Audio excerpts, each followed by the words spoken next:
ఓం లక్ష్మీదేవాయ నమః.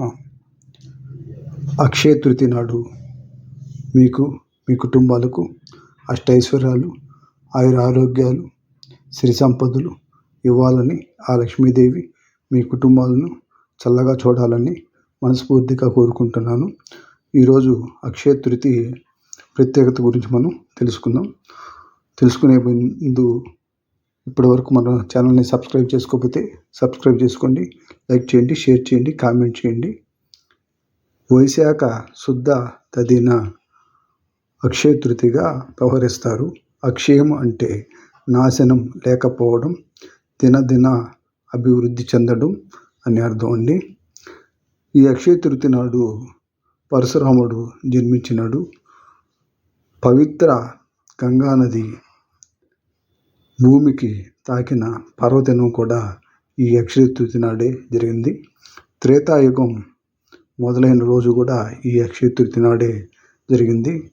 శ్రీకృష్ణుడు తన బాల్యమిత్రుడైన కుచేలుడిని కలుసుకున్న మొదటి రోజు కూడా అక్షయ తృతీయ నాడే జరిగింది. వ్యాస మహర్షి మహాభారతం వినాయకునికి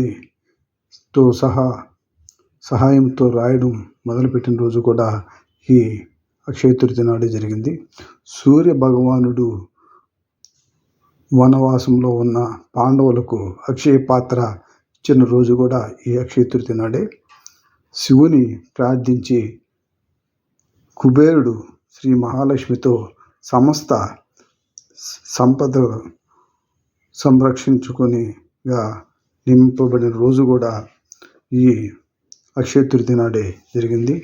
ఆది శంకరులు కనకదార సూత్రంను చెప్పిన రోజు కూడా ఈ అక్షయ తృతీయ నాడే. అన్నపూర్ణాదేవి తన అవతారాన్ని స్వీకరించిన రోజు కూడా ఈ అక్షయ తృతీయ నాడే జరిగింది. ద్రౌపదిని శ్రీకృష్ణుడు దుశ్శాసనుడి బారి నుండి కాపాడిన రోజు కూడా ఈ అక్షయ తృతీయ నాడు. ఈ అక్షయ తృతీయ నాడు ఎంతో ప్రాముఖ్యత కలిగిన ఈ అక్షయ తృతీయ.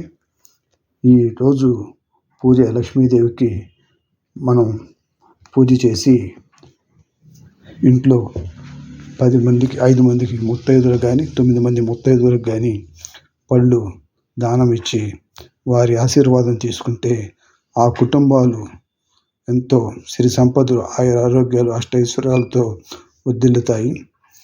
అందరూ కూడా ఇప్పటివరకు సబ్స్క్రైబ్ చేసుకోకపోతే సబ్స్క్రైబ్ చేసుకోండి, లైక్ చేయండి, షేర్ చేయండి, కామెంట్ చేయండి. ఓం లక్ష్మీదేవాయ నమః. ఓం